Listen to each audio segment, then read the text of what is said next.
নমস্কার বন্ধুরা, আমার চ্যানেলে আমি আপনাদেরকে স্বাগত জানাই। মশা আমাদের প্রত্যেকেরই বাড়িতে কম বেশি রয়েছে। বর্ষাকালে মশার উৎপাত মারাত্মকভাবে বেড়ে যায়। এই সময় মশা বংশ বিস্তার করে, ফলে বৃষ্টির জল যদি কোথাও জমে থাকে সেখান থেকেই কিন্তু মশার সৃষ্টি হয়। এই মশার কামড়ে অনেক সময় ডেঙ্গু, ম্যালেরিয়া, চিকনগুনিয়ার মতো রোগ কিন্তু দেখা দেয়। তাছাড়াও এই মশার কামড়ে অনেক সময় মানুষের মৃত্যু পর্যন্ত হয়ে থাকে। বাড়িতে যখন মশার উপদ্রব অনেকটাই বেশি হয়ে যায়, তখন আমরা বাজার থেকে বিভিন্ন ধরনের রাসায়নিক তেল, কয়েল বা স্প্রে কিনে নিয়ে আসি বাড়িতে ব্যবহার করার জন্য। তবে এই ধরনের রাসায়নিক তেল, কয়েল, স্প্রে রেগুলার ব্যবহার করাও কিন্তু উচিত নয়। কেন কি অনেকেরই বাড়িতে ছোট বাচ্চারা রয়েছে, বয়স্করা রয়েছে। অনেক সময় এই রাসায়নিক জিনিস ব্যবহার করার কারণে তাদের দেখবেন শ্বাসকষ্ট হয় বা কাশিও হয়ে থাকে। তবে কোনো রকমের রাসায়নিক কয়েল, তেল, স্প্রে ব্যবহার ছাড়াই আপনারা কিন্তু খুব সহজেই বাড়ি থেকে মশা তাড়িয়ে দিতে পারেন।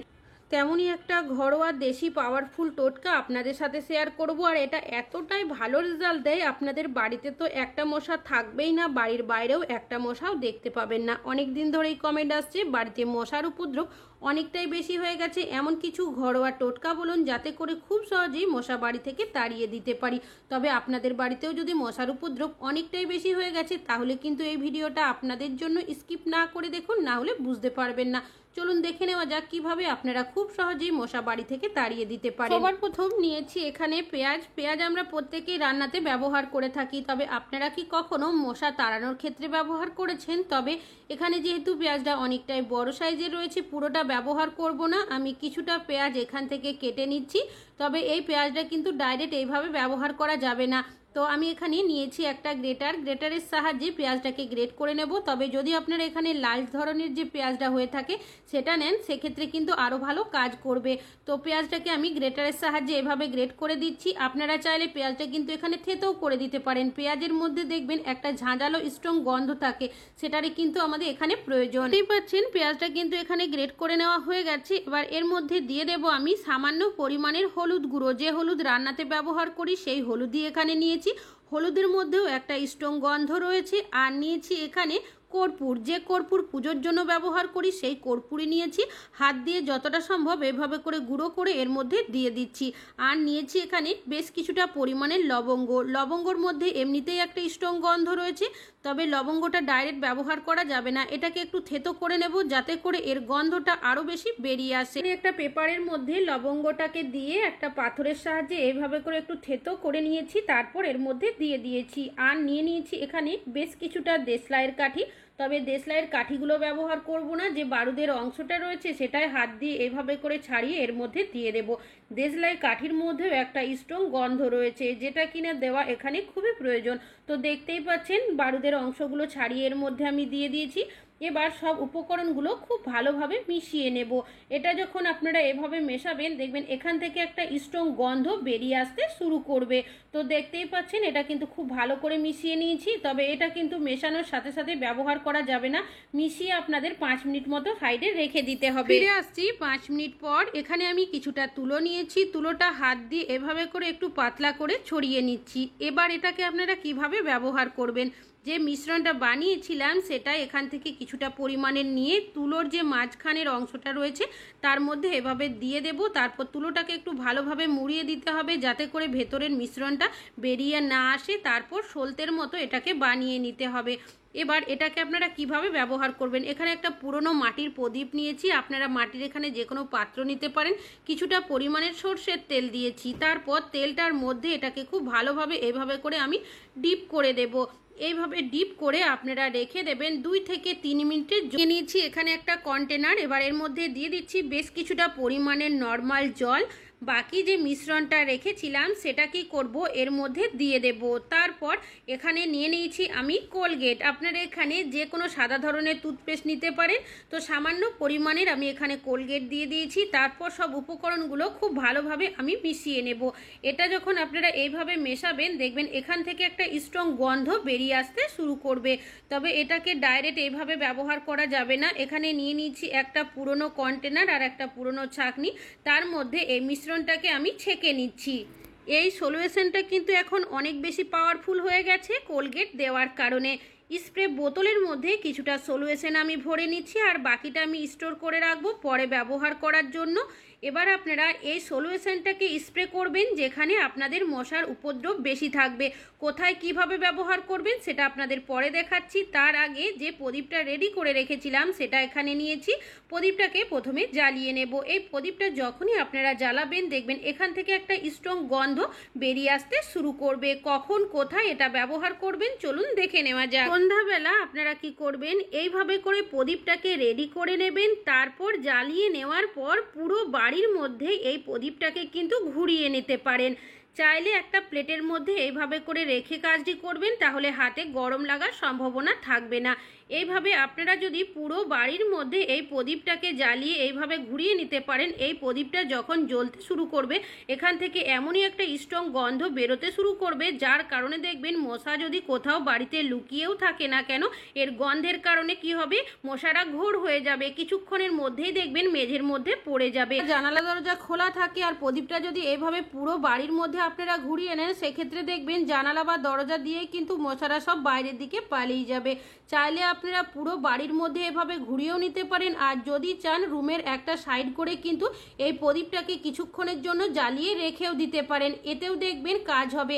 যেখানে সব থেকে মশার উপদ্রব বেশি থাকবে সেখানে যদি কিছুক্ষণের জন্য এভাবে রেখে দরজাটা বন্ধ করে দিতে পারেন, সেক্ষেত্রে দেখবেন মেঝের মধ্যে কিন্তু মশারা ঘোরের মতো হয়ে পড়ে থাকবে। আপনাদের বাড়িতে মশার উপদ্রব বেশি থাকবে সেই জায়গাগুলোতে অবশ্যই কিন্তু এই প্রদীপটা এইভাবে করে জ্বালিয়ে একবার হলেও ঘুরিয়ে নেবেন। তবে রোজ যে আপনাদের এইভাবে কাজটি করতে হবে তা কিন্তু নয়, সপ্তাহে অন্তত 3 দিন ব্যবহার করুন, দেখবেন মশা কিন্তু বাড়িতে একটাও থাকবে না। তবে প্রদীপটা যখন আপনারা নিভিয়ে দেবেন, নিভিয়ে দেওয়ার পরেও দেখবেন প্রদীপের থেকে একটা স্ট্রং গন্ধের মতো ধোঁয়া কিন্তু বেরোতে শুরু করবে।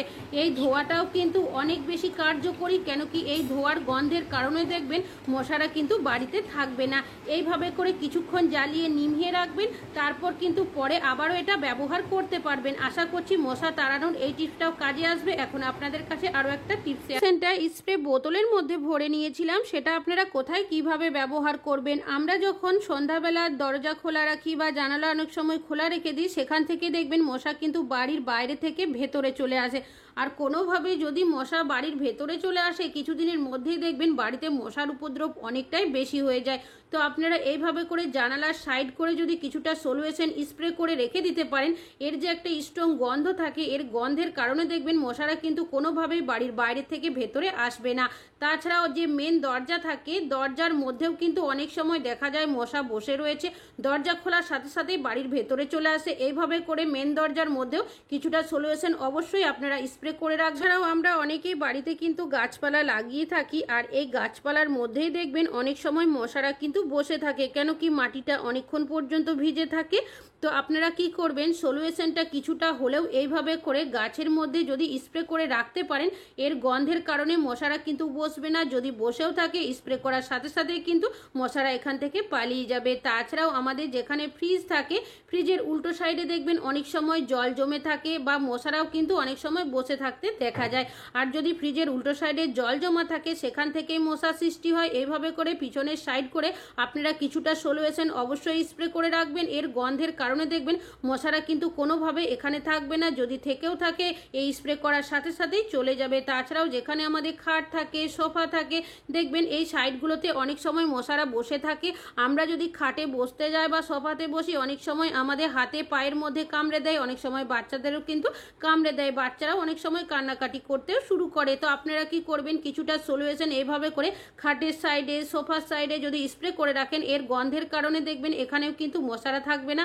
তবে যদি আপনারা ডাইরেক্ট ব্যবহার করতে না চান, এইভাবে স্প্রে করার পর কিছুক্ষণ পর একটা কাপড়ের সাহায্যে মুছেও দিতে পারেন, সেক্ষেত্রেও কিন্তু কাজ করবে।